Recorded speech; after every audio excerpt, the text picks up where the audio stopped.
Alright guys, what's going on? Welcome in. So a report came out recently from Bleacher Report and Ralph Vacchiano saying that the New York Jets would prefer to trade the 10th overall pick in the draft. Now, look, I don't know about you, but for me personally, when I read that headline, my head started to spin. I had a bunch of crazy ideas, crazy thoughts flooding my mind. Could the Jets trade back? Could we trade for future draft assets, right, with the team coming up? I don't know for who, but possibly recouping draft picks in 2023, 2024, something along those lines. Could the Jets take that 10th overall pick, package it with something else to move up in the draft? Could we trade the 10th overall pick for a player? If we do, what player would it be? Because the 10th overall pick is a valuable asset. Okay, so tons of crazy ideas here, but within the report, or within the article, I should say, and by the way, I'll leave that link down below in the description box so you can go check it out.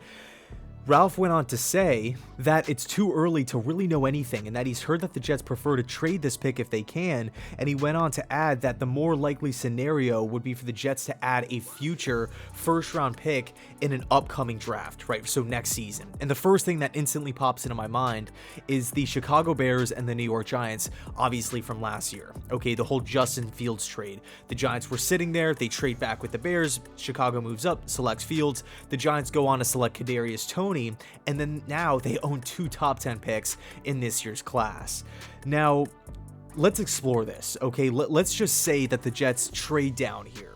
In order to trade down in the NFL draft, you must have a trade partner, okay? So now the question turns to who are the potential candidates that are willing to move up? Who would do that come April? Okay, the first teams that pop into my mind: New Orleans Saints at spot number 18, Pittsburgh Steelers spot number 20, Vegas Raiders spot 22, and the Seattle Seahawks also are kind of lingering back there. The only problem with Seattle is that the 10th pick was originally owned by the Seattle Seahawks. Okay, so would the Seattle Seahawks trade a bunch of middle round picks or a future first round pick and a player to reacquire their original first round pick that they already owned? I don't know, to me it seems a little weird, it seems a little unrealistic, but hey, who knows? We've seen stranger things happen pertaining towards the NFL draft. But let's just say that according to this report, the Jets get their wish and we trade back.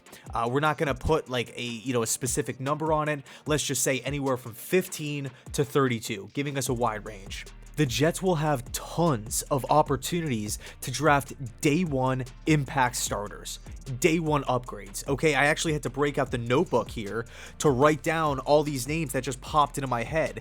Devin Lloyd, Ahmad Gardner, Andrew Booth, Jermaine Johnson, Jaquan Brisker, Drake London, Jamison Williams, Chris Olave, Garrett Wilson, Darian Kennard, Tyler Linderbaum, possibly if he falls. We'll see what happens in that 10 to 15 range. I love Linderbaum. It would be an absolute dream to trade back, get a first round pick, and still able to land a Linderbaum. Insane. Who else? Cornerback from Florida, Kyer Elam, wide receiver from Arkansas, Treylon Burks. There are so many opportunities, so many prospects that would come in and benefit this Jets team, both offensively and defensively.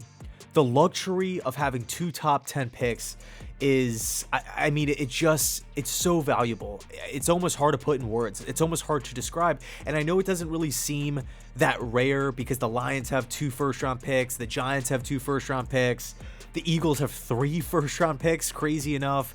So I know that, at face value, it seems like everybody kind of has multiple first-round picks, but man, to enter draft season, to enter the offseason, knowing that we have pick 4 and pick 10, it just provides this team with so many capabilities. There's so many different paths that we can travel down, so many different avenues to get better. Now, I will say this. If the Jets do trade the 10th overall pick, it has to be worth it. It has to. I don't want the Jets to just give away this draft pick. I want fair compensation. 2 top 10 picks can jumpstart your franchise, and if we are giving one of those away, it has to be worth it. One trade that just popped in my mind right now, literally dealing with, I believe, the 10th overall pick back in 2017, involved the Buffalo Bills moving back to the late 20s and the Chiefs coming all the way up to select Patrick Mahomes. The Bills went on to draft Trey White, and then of course they had another first round pick the following year. So man, it's really crazy to think about the endless opportunities that the Jets have here. What would you do? What would you do with that 10th overall pick? Would you hang on to it? Would you try to package number 10 and a player, number 10 and 4, to move all the way up to, try to land one of those pass rushers?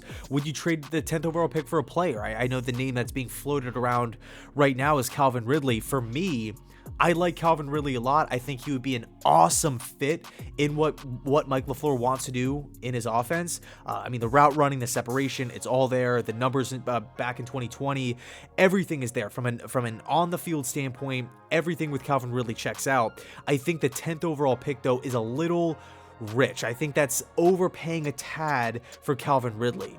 Okay, for me, I would be fine giving away a second round pick for Calvin, but a first, that 10th pick, I would probably have to decline. That's just my personal opinion, though. I know some might disagree, and that's totally fine. But who else? Who else could possibly be on the move for the 10th overall pick? You have to think the 10th pick, again, is so valuable. We're not going to be getting just, a fringe starter, just a fill-in guy, a one-year rental. You would have to be getting a star in return for the 10th overall pick. That's fair compensation if we're just talking about the one draft pick for one player. One name that's really interesting, a guy who would come and fit the system, all that good stuff, be a nice compliment to both Corey Davis and Elijah Moore, and hopefully Braxton Berrios, is Amari Cooper. Interesting name, interesting player. I would have to think more about it, but I guess this is just me kind of, going too far down the rabbit hole in too short of time here. So anyway, let me know your thoughts down below in the comment section. Obviously, it's just a rumor. Nothing is completely set in stone or anything like that. But hey, if the Jets do, in fact, move out of that 10th overall pick, what would you want in return? Anyway, thanks so much for watching. I appreciate it. And as always, go Jets.